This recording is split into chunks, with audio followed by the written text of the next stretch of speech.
Olá, bem-vindo. Another Portuguese language lesson live training. Today we're going to talk about aqui, ali, aí, here and there, isto, isso, aquilo, this and that. Why are there 3 words for here instead of 2? Let's look at the presentation. Aqui, ali, and aí. Isto, aquilo, and isso.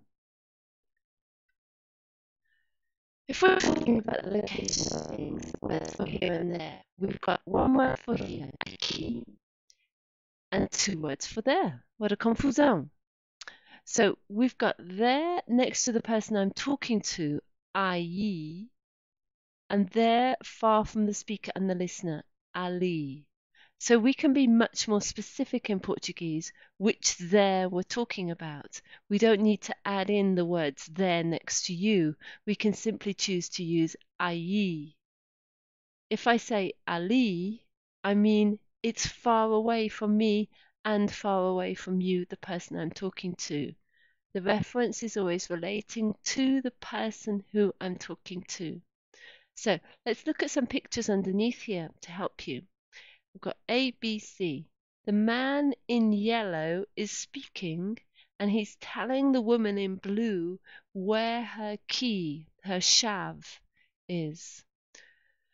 So let's match the sentences to the right picture. Sentence 1. A tua chave está aqui. Your key is here, next to me. So that's picture B. Sentence 2. A tua chave está ali. Your key is over there, far from me and far from you. That's picture C. A tua chave está aí. Your key is there next to you. So that is picture A.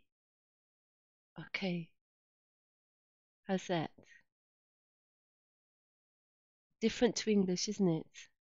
So we've spent a long time in English being used to here and there, if English is your mother tongue.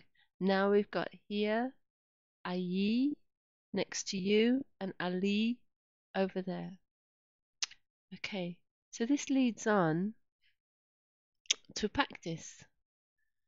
So if you've got a willing partner, someone to practice with, you can practice together with this nice little exercise.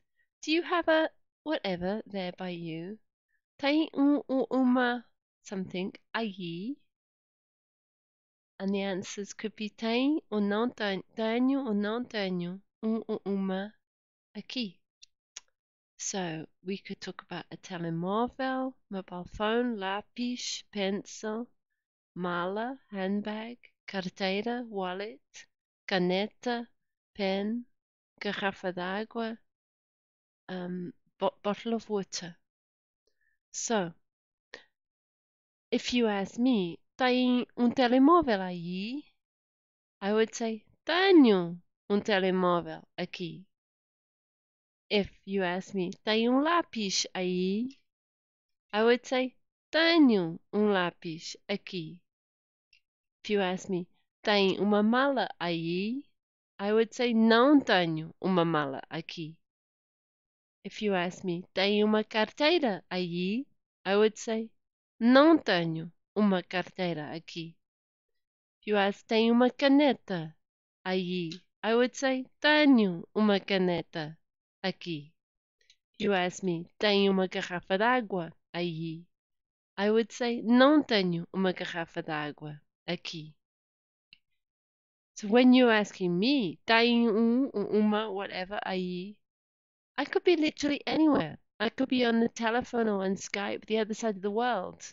Or I could be sitting almost next to you. It's not about the distance, it's about the proximity to the person you're talking to.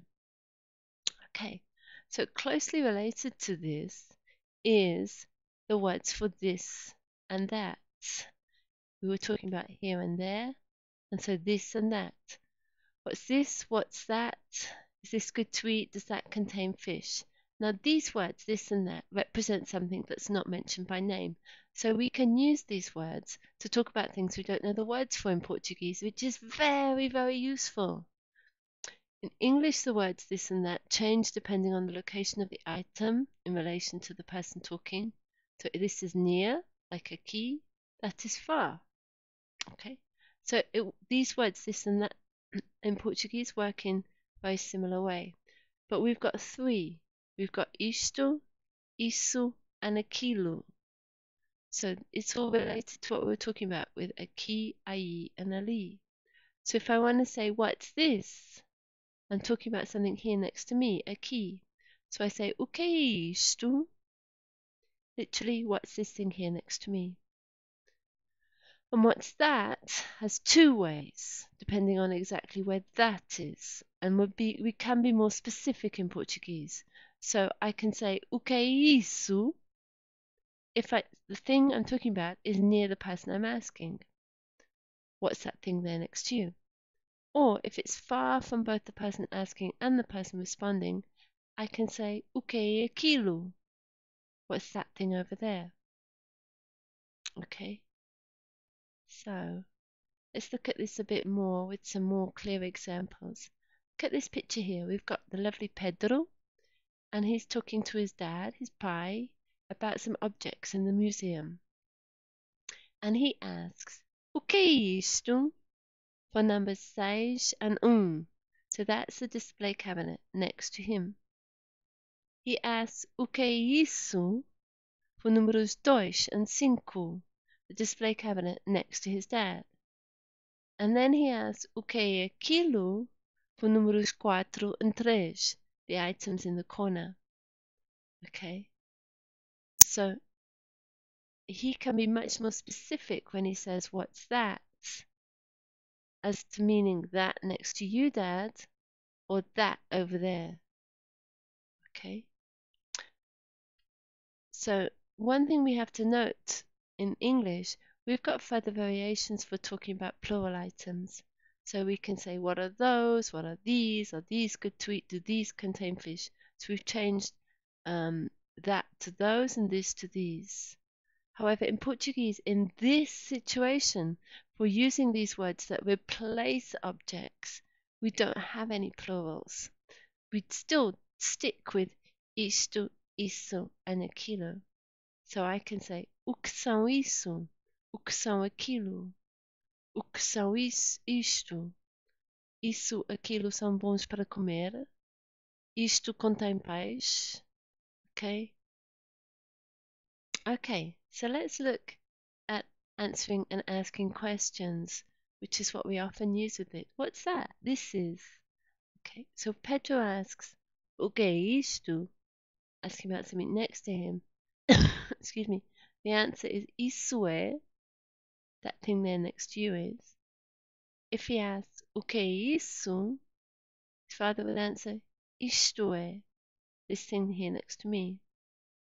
He's asking, o que é aquilo? Something far from both of them. The answer then is aquilo é. This is simply something to get used to.